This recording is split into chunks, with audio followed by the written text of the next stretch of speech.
What's up, my fellow film nerds?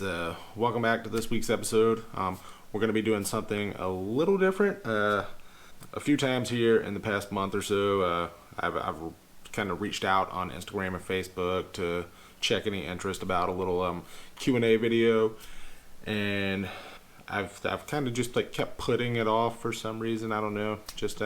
I don't know. I don't consider myself some sort of expert on anything, so it's like I'm always afraid to really just answer the technical questions because I'm sure there's going to be some jackass in the comments, with an opinion or a correction for me on something. But yeah, I don't really care that much, I guess. So today we're going to be doing a Q&A video, and I'm just going to be answering some of the questions that you guys have reached out and hit me up with. So yeah. I guess we'll get to that. The first question here is favorite camera and why. That's like too tough to answer, man. I don't think I could give. I don't know if I have like a favorite camera. The RB67 is definitely up there. I really just enjoy the process of working with that camera. The Leica M3, I had one of those for quite a while, and I really loved that camera. It was just one of those that made me want to pick it up and go out and shoot. So yeah, really loved that one. Let's go with some point and shoots too. And as far as the point and shoots go, the Olympus XA2 is definitely my favorite point and shoot that I've ever used. I do have an Olympus XA that is going to be coming in the mail soon, and I'm really looking forward to checking that one out. So yeah, I guess the Mamiya RB67 and Leica M3 and then the Olympus XA. So I hope that answers your question. Next one. Alright, so favorite medium format camera. Again, the Mamiya RB67. Hands down, I absolutely love that camera. I did just get a Fuji GS645. I have really been enjoying shooting with that one. Totally different animal altogether, so really can't even compare those two cameras. But the RB67 is hands down my favorite medium format camera. Next, so can you show your developing / scanning process? I've thought about that. I feel like there's already a lot of really good material out there as far as home developing and all that stuff goes. When I first started getting into home developing, I was able to find so many just like good videos here on YouTube already. Matt Day has a really good one.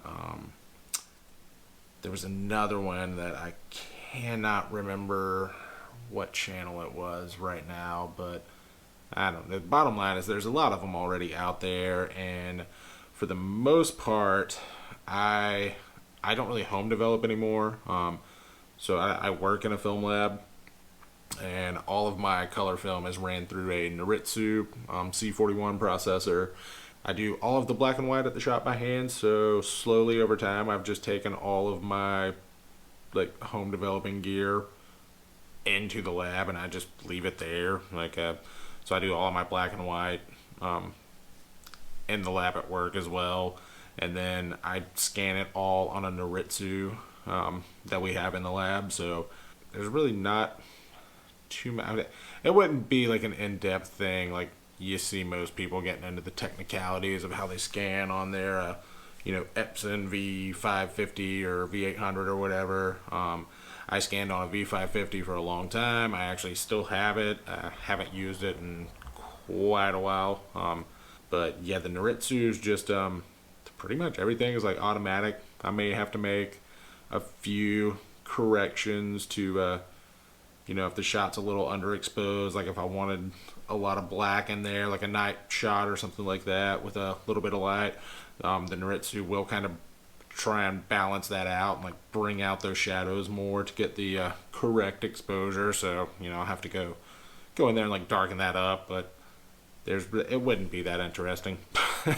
So I don't foresee myself doing anything like that anytime soon. Whenever I do a video on, shooting like a black and white film or something, I do try and give you guys, details on my chemicals that I use for developing, and what dilution I use and all that.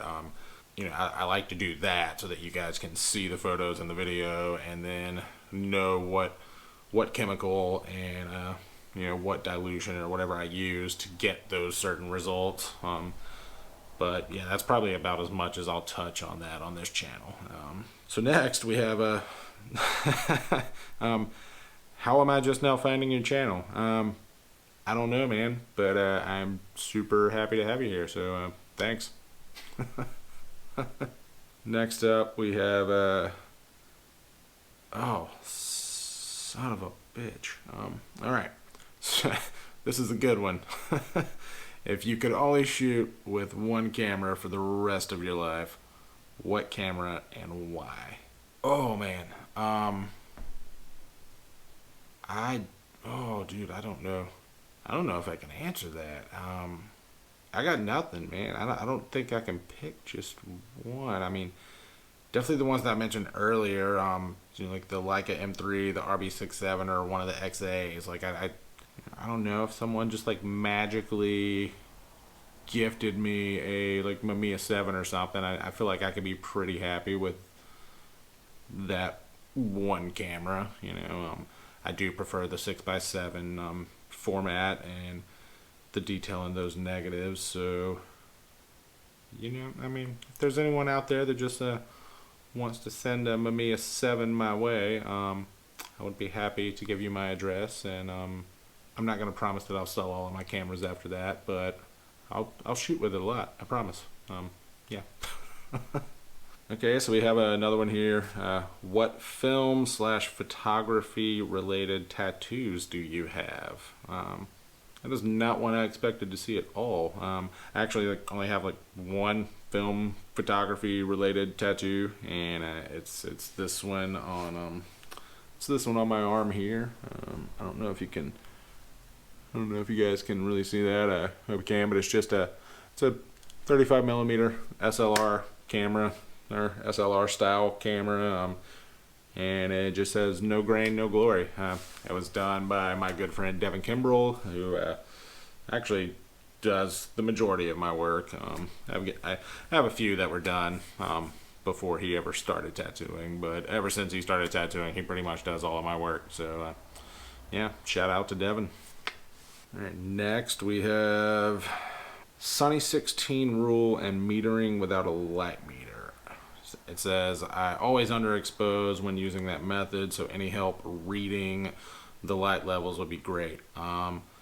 So on that one, I feel like I would have to do just like a whole video on that.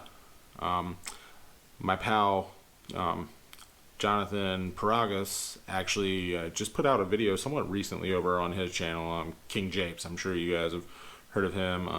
But he actually did a pretty really good in-depth video about the Sunny 16 rule. I will link that down below for you guys to check out. But essentially, the Sunny 16 rule is so you have your camera, say you're shooting a 200 ISO film.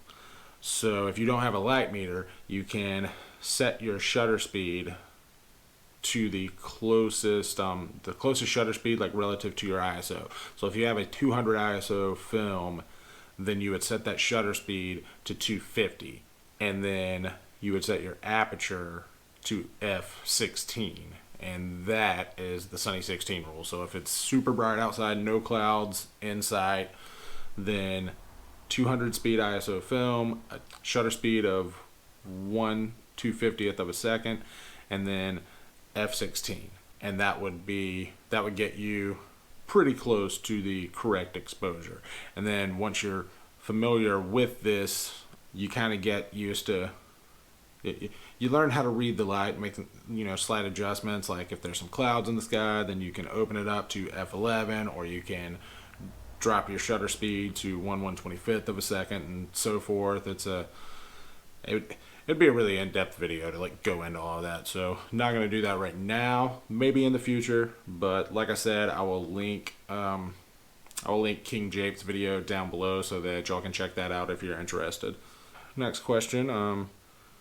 Underrated cameras, or I guess not so much a question, just underrated cameras. What are they, and what makes them underrated? So I'd say like the Fuji GS645 that I just picked up. I don't know if I'd say it's an underrated camera, but it's a camera that I couldn't find a ton of information on before I bought it. So I feel like maybe it's not such a popular camera, but the rolls that I've put through it so far, I have gotten some incredible results. I really love using the camera. It's awesome having a nice portable, just medium format rangefinder that I can just carry around with me all day. I guess that didn't really answer that question, but I'm gonna stick with that. There will be a video, of course, coming with the Fuji GS645 in the future. I was actually going to film that today, but I'm an old man and my hip was hurting, so I didn't feel like walking around. So we'll do that soon. Oh, this one's from my buddy Jason Hunter. Jason's my pal who, one of the pals that I have that we run Restore from Backup. So Jason said, what's the one camera that got away that I regret? And that is hands down the Leica M3. I made a decision to let that one go. It did need a little bit of work done to it, and I made the decision to step away from my job at the time and kind of focus more on photography. And when I did, I knew the Leica needed a little bit of work done to it, and I didn't have the money to put into fixing it at the time, so I decided to sell that and use that money to invest in other things to kind of help me out with my photography. Never understood the Leica hype until I got that camera. So yeah, definitely the M3. I miss that camera every day. I'm gonna go cry now. Thanks, Jason. All right, next question. Your favorite discontinued film stock? My favorite discontinued stock would have to be Portra 400 NC. I've shot quite a good bit of expired film over the years, and a lot more here recently. But 400 NC, every time I shoot with it, I absolutely love the results, man. I wish they would bring that one back. I do like the Portra nowadays, but there's just something about that NC that I really like. So Kodak, get it together, bring that NC back. I think I speak for everyone when I say that. Literally. Next question. What inspires your work and shooting style? I think for me mainly, it's more so just about documenting. When I first got into photography years and years and years ago, I was playing in punk bands. I was skating all the time, and I was also just young and dumb and getting drunk all the time and everything. And my memory was absolute trash. I'd go and play shows with awesome bands that I loved, and I would wake up the next day and just not remember any of it. So eventually I bought this really just trash digital point and shoot camera. This was the early 2000s. I think it was a little Canon camera or something, man, but it was garbage. And I would take that to shows with me and take it out skating, and I would just use that to take photos. And then I got out of it for a long time, and when I got back into it, it was at first it was more of a job thing. A buddy of mine knew that I knew how to take pictures, and he needed some work done for the bar that he owns. But it didn't take very long after I picked the camera back up again to realize that I was just walking around with the camera in my hand at all times. And I really like the act of just seeing. It makes me a lot more aware of my surroundings. I like documenting my day-to-day life, just the things that I do, the people that I love, the things that I love. So it's for me it's really just I think it all boils down to just documentation. being able to look back at these photos and know that I was there at that moment, and that I take that picture and just have that to look back on and everything. I think that's I think that at like the roots of all photography is pretty much just based in documentation. Like I feel like that's kind of our responsibility as photographers is you may be a portrait photographer, you may be like a wedding photographer, concert event, like whatever, but it's like at the end of the day what you're doing is you're documenting. Yeah, I mean that's the reason I love photography as much as I do. So yeah, documentation for the short answer. um, Black and white or color? Yeah, can't choose between those two, man. I love them both for very different reasons. I feel like when I'm shooting color, I'm looking at the colors in the scene. I'm looking at the light in the scene, and when I'm shooting black and white, it's almost the exact opposite. Like I'm looking at the shadows in the scene, and I'm kind of like how are those darks gonna look? How is that contrast gonna work out and everything? So yeah, I love them both equally. I shoot color and black and white pretty evenly. I go through phases to where I'll kind of lean more towards one than the other, but for the most part, yeah, I shoot them both very equally, and I love them both. I do tend to prefer black and white for portrait work. Something about black and white, just portraits look better to me, and concert photography as well. I really just prefer like black and white for things like that. But yeah, that's about it. So I got one here. What ISO do you shoot your regular film stocks at? That depends on what film it is that I'm shooting, really.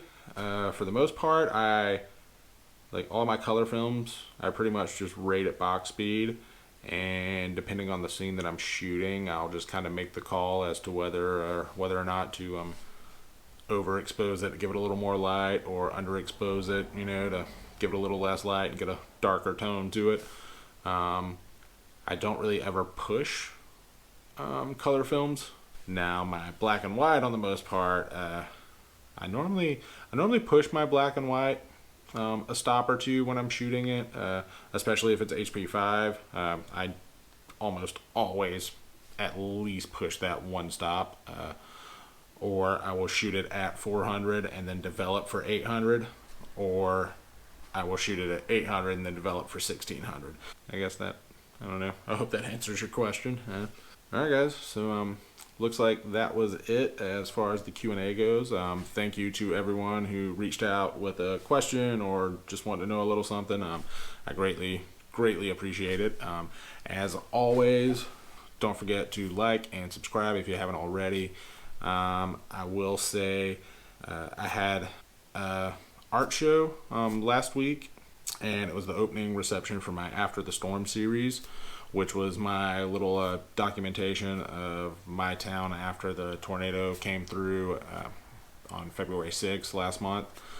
My goal was to frame and hang up all these photos, sell some prints and everything, and donate 50% of the proceeds to the After the Storm fund that the city set up to just help cover cleanup cost and rebuild, stuff like that. The prints that I did not sell on that night, I have actually added to my Big Cartel store, which I will link down below.